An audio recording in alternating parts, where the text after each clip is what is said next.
বন্ধুরা, আজকে আমি বানাচ্ছি চিকেন স্টু। এখানে নিয়েছি আমি 750 গ্রাম চিকেনগুলো সব আমি এই সাইজের কেটে নিয়েছি। এখানে নিয়েছি আমি দুটো পেঁয়াজগুলো সব ছোট ছোট করে কেটে নিয়েছি। এখানে নিয়েছি আমি 3খানা আলুগুলো আমি এই সাইজের কেটে নিয়েছি। এখানে নিয়েছি কড়াইশুঁটি। এখানে নিয়েছি গাজরগুলো এই সাইজের কেটে নিয়েছি। এখানে নিয়েছি ক্যাপসিকামগুলো আমি এই সাইজের কেটে নিয়েছি। এখানে নিয়েছি আমি 1 গ্লাস দুধ। এখানে রয়েছে 1 চামচ ধনে। এখানে রয়েছে 1 চামচ হলুদ। এখানে রয়েছে কিছুটা কাঁচা লঙ্কা। এখানে নিয়েছি আমি 1 চামচ নুন।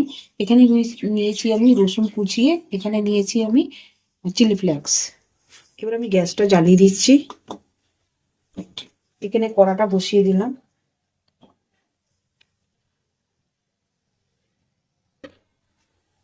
এখানে আমি তেলটা দিয়ে দিলাম। কড়াটা আমার গরম হয়ে গেছে। তেলটা আমার গরম হয়ে গেছে। এখানে আমি জিরেটা দিয়ে দিলাম। জিরেটা যেই একটু লাল লাল হয়ে যাবে ভাজা, সেই এখানে রসুন কুচিটা দিয়ে দেবো। রসুন কুচিটা একটুখানি নাড়াচাড়া করে নেবো। এটাই হচ্ছে যখন ভাজা ভাজা হয়ে যাবে, তখন এখানে আমি পেঁয়াজটা দিয়ে দেবো। দেখুন রসুনটা আমার লাল হয়ে গেছে। এবার আমি এখানে পেঁয়াজটা দিয়ে দিলাম। পেঁয়াজটা একটুখানি লাল লাল করে একটু ভেজে নেবো।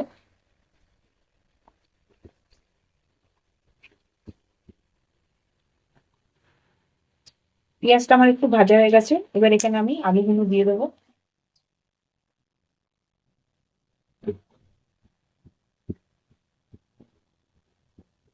আলুগুলো আমি একটুখানি হালকা করে ভেজে নেব। আলুটাকেও আমি একটুখানি লাল লাল করে একটু ভেজে নেবো হালকা করে। গ্যাসটাকে একদম মিডিয়াম করে নেবো। এবার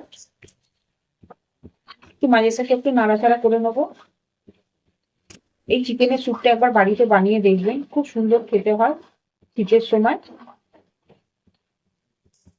আলুটা আমার হালকা মতন ভাজা হয়ে গেছে। এবার আমি চিকেন মশলা এতে দিয়ে দেবো।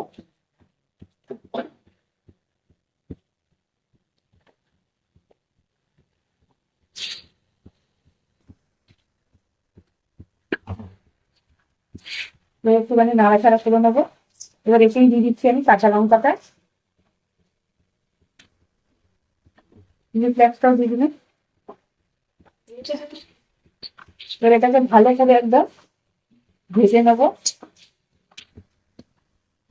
এবার এখানে একটুখানি ঢাকা দিয়ে দিলাম 2 মিনিটের জন্য। এবার আমি ঢাকনাটা খুলে এতে আমি নুন আর ধনে গুঁড়োটা দিয়ে দেবো, আর সব সবজিগুলো এতে অ্যাড করে দেবো। দেখুন কতটা হয়তো জল ছেড়ে দিয়েছে। এখানে আমি দিয়ে দিলাম নুন আর ধনেটা। এবার এখানে আমি সবজিগুলো সব অ্যাড করে দেবো। হলুদটা আমি পরে দেবো। এখানে আমি সবজিগুলো অ্যাড করে দিচ্ছি। এখানে আমি কড়াইশুঁটিটাও দিয়ে দিলাম। এটাকে ভালো করে আমি এবার নাড়াচাড়া করে নেবো। এবার এটাকে আমি ঢাকনা দিয়ে দেবো 5 মিনিটের জন্য।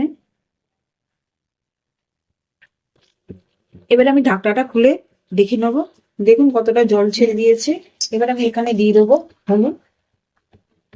এখানে আমি হলুদটা দিয়ে দিলাম। এবার হলুদটা দিয়েও আমি ভালো করে নাড়াচাড়া করে নেবো। এবার এখানে আমি দিয়ে দেবো 5 মিনিটের জন্য আরো। ঢাকনাটা দিয়ে দিচ্ছি।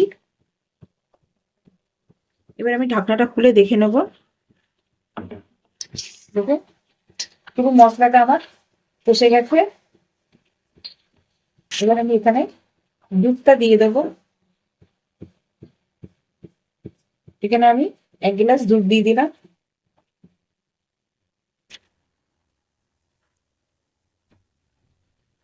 দুধটা দিয়ে একটুখানি নাড়াচাড়া করে নেবো।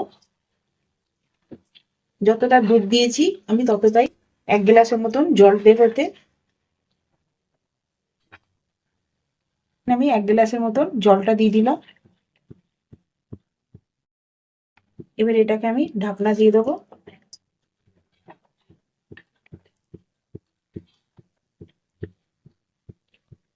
এটা আমি 5 মিনিটের জন্য ঢাকনাটা দিয়ে দিচ্ছি। আমি এবার ঢাকনাটা খুলে দেখে নিচ্ছি। এবার আমি ঢাকনাটা খুলে দেখে নেবো।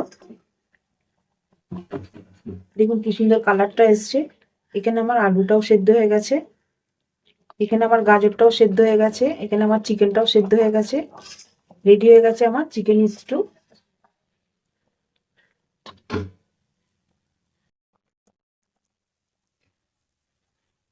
দেখুন রেডি হয়ে গেছে আমার চিকেন স্টু। আপনারা বাড়িতে এই রেসিপিটা ট্রাই করে দেখবেন। আমার ভিডিওটা যদি আপনাদের ভালো লাগে, লাইক করবেন, শেয়ার করবেন, সাবস্ক্রাইব করবেন। নেক্সট ভিডিওতে আবার দেখা হবে।